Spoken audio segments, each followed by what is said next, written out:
Momentum Betiahata आपको मौका दे रहा है टैलेंट दिखाने का, जिसमें आप जीत सकते हैं 100% स्कॉलरशिप।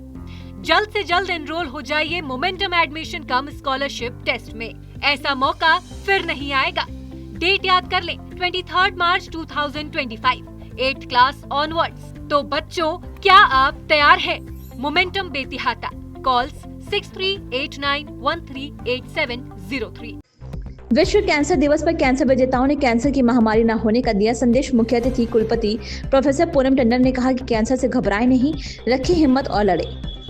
गोरखपुर के छात्र संघ चौराहा स्थित synergy cancer institute of super speciality hospital की ओर से विश्व कैंसर दिवस पर मंगलवार 4 फरवरी को गोरखपुर के एक निजी होटल में कैंसर से जंग लड़कर मात देने वाले कैंसर विजेताओं का सम्मान किया गया। कैंसर विजेताओं ने बीमारी की जानकारी और इसके उपचार के दौरान अपने अनुभव साझा किए। कैंसर विजेताओं को सम्मानित करते हुए कार्यक्रम के मुख्य अतिथि गोरखपुर विश्वविद्यालय के कुलपति प्रोफेसर पूनम टंडन ने सभी कैंसर मरीजों की हिम्मत को सराहा और उन्होंने इस महामारी से बचाव के लिए दूसरों को जागरूक करने का संदेश दिया। कुलपति प्रोफेसर पूनम टंडन ने कहा कि कैंसर को मात देने वाले आप सभी लोग इस बीमारी के प्रति लोगों को जितना जागरूक करेंगे वे कम है। कैंसर लाइलाज नहीं, इसका इलाज संभव है। आप सब लोग इसके प्रत्यक्ष उदाहरण हैं, सभी को इसके प्रति जागरूक करें। उन्होंने synergy cancer institute of super speciality hospital में मिले उपचार पर संतुष्टि जताई और यहाँ के डॉक्टर और स्टाफ की सराहना की। उपरोक्त के क्रम में synergy cancer institute of super speciality hospital वरिष्ठ डॉक्टर सौरभ मिश्रा ने कहा कि पहले कैंसर का इलाज आसपास नहीं होता था, इसके लिए दिल्ली और लखनऊ जाना मरीजों की मजबूरी थी। इसी को देखते हुए गोरखपुर में synergy cancer institute of super speciality hospital स्थापित किया गया। यह विश्व स्तरीय टेक्नोलॉजी के साथ अत्याधुनिक उपकरण लगाए गए हैं। ये सब काम पैसे के लिए नहीं बल्कि बीमारी की सेवा का संकल्प होने के चलते लिया गया है। तब से यहाँ पर एक बड़ी संख्या में मरीजों की उपचार किया जा रहा है। ये चिकित्सकों की सेवा और आपके भरोसे से ही संभव हुआ है। उन्होंने कैंसर की लड़ाई जीत चुके कैंसर वॉरियर्स को कहा कि आप सब इसके गवाह हैं। वहीं डॉक्टर आलोक तिवारी ने भी कैंसर इससे बचाव के उपाय बताने के साथ सेंटर में उपलब्ध तक और उपकरणों की जानकारी दी। उन्होंने कहा कि आयुष्मान योजना में देश के गिने चुने शहरों में मिलने वाली जेनेटिक OPD की सुविधा भी यहाँ पर मरीजों के लिए उपलब्ध है।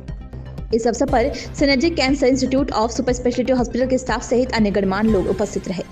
प्रिवेंशन बचाव से लेके पूरे ट्रीटमेंट तक के लिए होता है। मैं फोकस कर रहा हूँ आपके ट्रीटमेंट पार्ट पे। सर्जरी में अगर हम बात करें तो आज की डेट में जो सर्जरीज होती हैं, पहले आप कैंसर सर्जरीज के बारे में सुनते थे कि बड़े चीरे से और बड़े ऑपरेशन होते थे, बहुत समय लगता था। आजकल मिनिमल इन्वेजिव सर्जरीज होती हैं, लैप्रोस्कोपिक सर्जरीज होती हैं और उससे भी ऊपर रोबोटिक सर्जरीज होती हैं।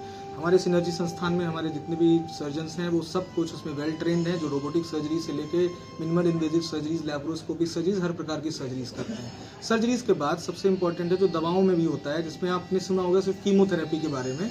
कीमोथेरेपी एक बेसिक ट्रीटमेंट है, बैकबोन ट्रीटमेंट है, लेकिन उसके अलावा आज की डेट में इम्यूनोथेरेपीज और टारगेटेड थेरेपीज का बहुत बड़ा रोल है, जिससे इवन स्टेज 4 के पेशेंट्स में भी आजकल यूज़ होकर वो उनको क्योर करने की स्थिति तक ले जा सकते हैं।